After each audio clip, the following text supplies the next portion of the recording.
நண்பர்களே, இந்த வீடியோல நம்ம என்ன பார்க்க போறோம்னு பாத்தீங்கன்னா பனங்கிழங்கோட மகத்துவத்தை பத்தி தான் பார்க்க போறோம்.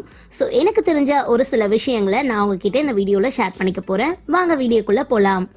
பனங்கிழங்க எப்படி சாப்பிடலான்னு பாத்தீங்கன்னா, அதோட தோலை நீக்கி அதுக்கப்புறமா ஒரு பாத்திரத்துல தண்ணி ஊத்தி கொஞ்சமா உப்பு மஞ்சள் சேர்த்து நல்லா வேக வைக்கணும். வேக வச்ச கிழங்க அதுல இருக்க நாரை நீக்கிட்டு அப்படியே சாப்பிடலாம். அப்படியும் இல்லைன்னா வெந்ததுக்கு அப்புறமா கொஞ்சம் ஈரம் காஞ்சதுக்கு அப்புறம் அதோட பூண்டு, சீரகம், மிளகாய், உப்பு சேர்த்து நல்லா சின்ன சின்ன உருண்டைகளா பிடிச்சு சாப்பிடலாம்.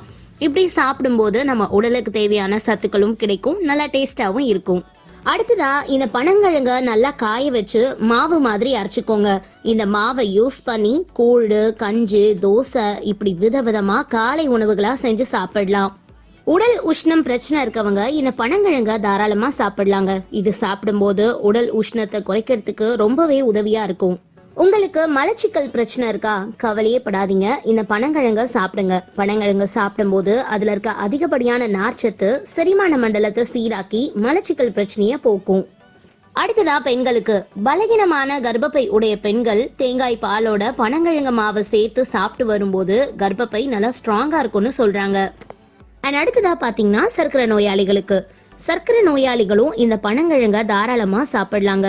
பொதுவா சர்க்கரை நோயாளிகள் பூமிக்கு அடியில விளையக்கூடிய இந்த கிழங்கு வகைகள் எல்லாம் சாப்பிடக்கூடாதுன்னு சொல்லுவாங்க. ஆனா நீங்க பனங்கிழங்க சாப்பிடும் போது அதுல இருக்க வேதிப்பொருள் இன்சுலின் உற்பத்தியை தூண்டி இன்சுலினை சுரக்க செய்யும். ஸோ இது மூலமா ரத்தத்துல இருக்கக்கூடிய சர்க்கரையோட அளவை சீரா வச்சுக்கிறதுக்கு ரொம்பவே உதவியா இருக்கும். பொதுவா கிழங்கு வகைகளை சாப்பிடும்போது வாயு தொல்லை உண்டாகும் அப்படின்னு சொல்லுவாங்க இல்லையா? ஆனா இதோட நம்ம பூண்டு சேர்த்து சாப்பிடும்போது இந்த வாயு தொல்லை பிரச்சனை இருக்காது. என்ன ஃப்ரெண்ட்ஸ், இந்த வீடியோல நம்ம பனங்கிழங்க பத்தின விஷயங்களை தெரிஞ்சுக்கிட்டோம் இல்லையா? ஸோ எதையுமே அளவா சாப்பிடும்போது தான் அதோட பயன்கள் நமக்கு முழுமையா கிடைக்கும். அதே மாதிரி இந்த பனங்கிழங்கையும் அளவா சாப்பிடுங்க, ஆரோக்கியமா இருங்க. ஸோ அது மட்டும் இல்லாம இந்த வீடியோவை உங்க ஃப்ரெண்ட்ஸ்க்கு ஷேர் பண்ணுங்க, லைக் பண்ணுங்க, நம்ம சேனலையும் சப்ஸ்கிரைப் பண்ணுங்க.